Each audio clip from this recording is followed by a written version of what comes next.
There's a certain kind of silence you learn as a child, not the peaceful kind, the survival kind. If you grew up emotionally neglected, you know this silence well. It's the silence of sitting in your room after something painful has happened. A rejection, a disappointment, a small heartbreak, and realizing no one is coming. No one is going to notice the slump in your shoulders. No one is going to ask why your eyes look a little too glassy for a normal day. No one will sit beside you and help you name what hurts. So eventually, you stop waiting. You stop hoping. You stop needing. You learn to shrink your emotions until they fit inside the quietest corners of your body. You become the child who wipes their own tears before anyone sees them. The child who learns to laugh quickly so no one asks why they were sad. The child who becomes low maintenance, easy, fine. And here lies the core paradox, the dark truth. The emotional self-sufficiency that kept you alive as a child is the exact thing that sabotages you as an adult. You learned to need nothing, but now you don't know how to receive anything. You learned to shrink your emotional world, but now you don't know how to let anyone in.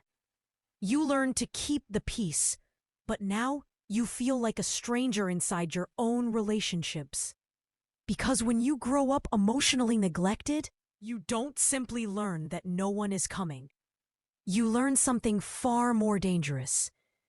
You learn that you're not worth coming for, not worth soothing, not worth seeing, not worth holding. And that belief burrows into your life like a quiet ghost, following you into adulthood, into your friendships, into your romantic relationships, into the way you work, the way you love, the way you collapse alone at night. You become the adult who comforts everyone but can't articulate your own needs. You become the adult who apologizes for taking up emotional space. You become the adult who is constantly fine because you've never had a place where you could be anything else. This video is about that child, the one who learned to survive by disappearing.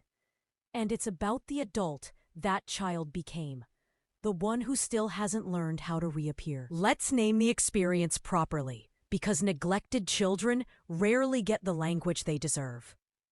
Emotional neglect is not about dramatic events. It's not about screaming matches or obvious harm. It's about absence. It's the trauma of what never happened.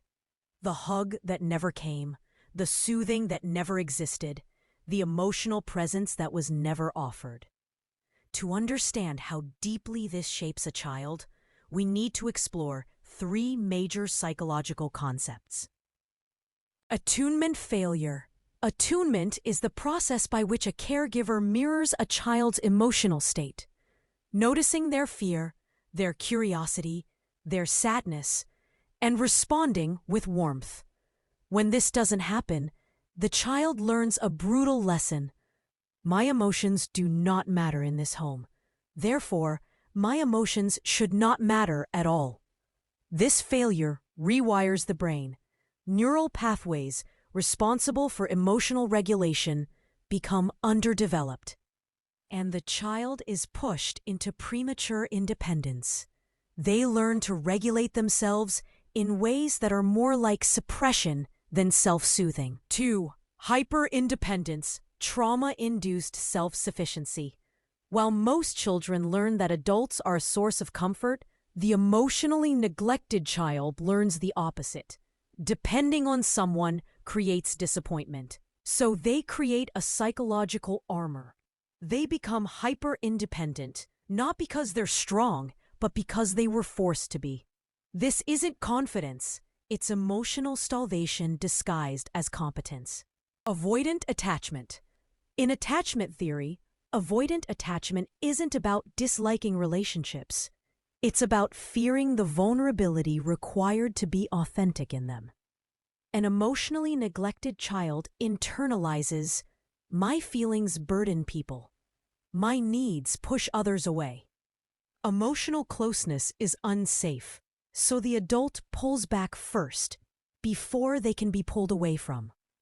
They disconnect, shut down, intellectualize feelings instead of experiencing them.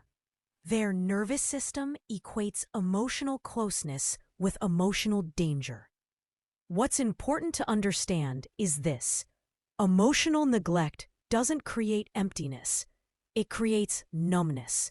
And numbness is far more dangerous because it convinces you that nothing is wrong. But the body remembers. The nervous system remembers. The subconscious remembers. And it will show up in ways you never connected to your childhood.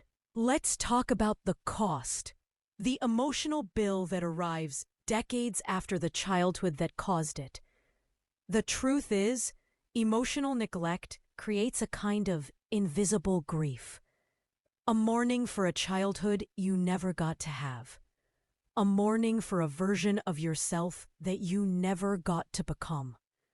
You grew up outwardly strong, but internally starving. You learned to be the parent to your own emotions, comforting yourself, teaching yourself, surviving yourself. Long before you ever understood the language of feelings. And the price of that survival strategy is heavy. You sacrifice authenticity for belonging. You sacrifice vulnerability for safety. You sacrifice your inner child for the illusion of stability. Carl Jung once said, "The greatest tragedy of a child is the unlived life of the parent." But there is another tragedy just as true: the unlived emotional life of the child who raised themselves. Emotional neglect doesn't just silence your feelings, it silences your being. It turns your personality into a performance: the responsible one, the calm one, the pleasant one, the self-sufficient one. Meanwhile, your real self, the messy, emotional, complex human self, is locked behind layers of self-protection. And the deepest fear you carry into adulthood is simple, but paralyzing. If someone truly sees me, they will leave. This fear contaminates everything. Friendships, romantic relationships, your career, the way you rest, the way you express anger, the way you desire connection but sabotage it. Even moments of joy become difficult. Because joy requires presence. And presence requires safety. And safety is something you were never taught. The emotionally neglected child becomes the adult who constantly scans the room for signs they're asking for too much. Being too emotional, too needy, too human. Your entire life becomes an apology for your existence. End quote. So how does this childhood shape your adulthood? You might already know the answer because you live inside it. But let's make it clear, undeniable, and painfully honest. Here are the most common adult manifestations. 1. You minimize your needs before anyone else can. You say it's fine when it's not. You say don't worry about it when you're hurting. You shrink your emotional presence because you learned long ago there was no room for it. 2. You become hyper-independent. You don't ask for help. You don't want to rely on anyone. You take pride in doing everything alone, not realizing it's trauma wearing the mask of confidence. 3. You struggle in relationships, especially when someone gets close. Closeness feels like pressure. Affection feels like expectation. You shut down during conflict, overthink during intimacy, and sometimes choose loneliness because it feels safer. You feel an emptiness you can't explain. Not sadness, not fear, just a hollowness, a sense that something fundamental is missing. Because something is. You overfunction. At work, in friendships, in love, You become the fixer, the listener, the caretaker.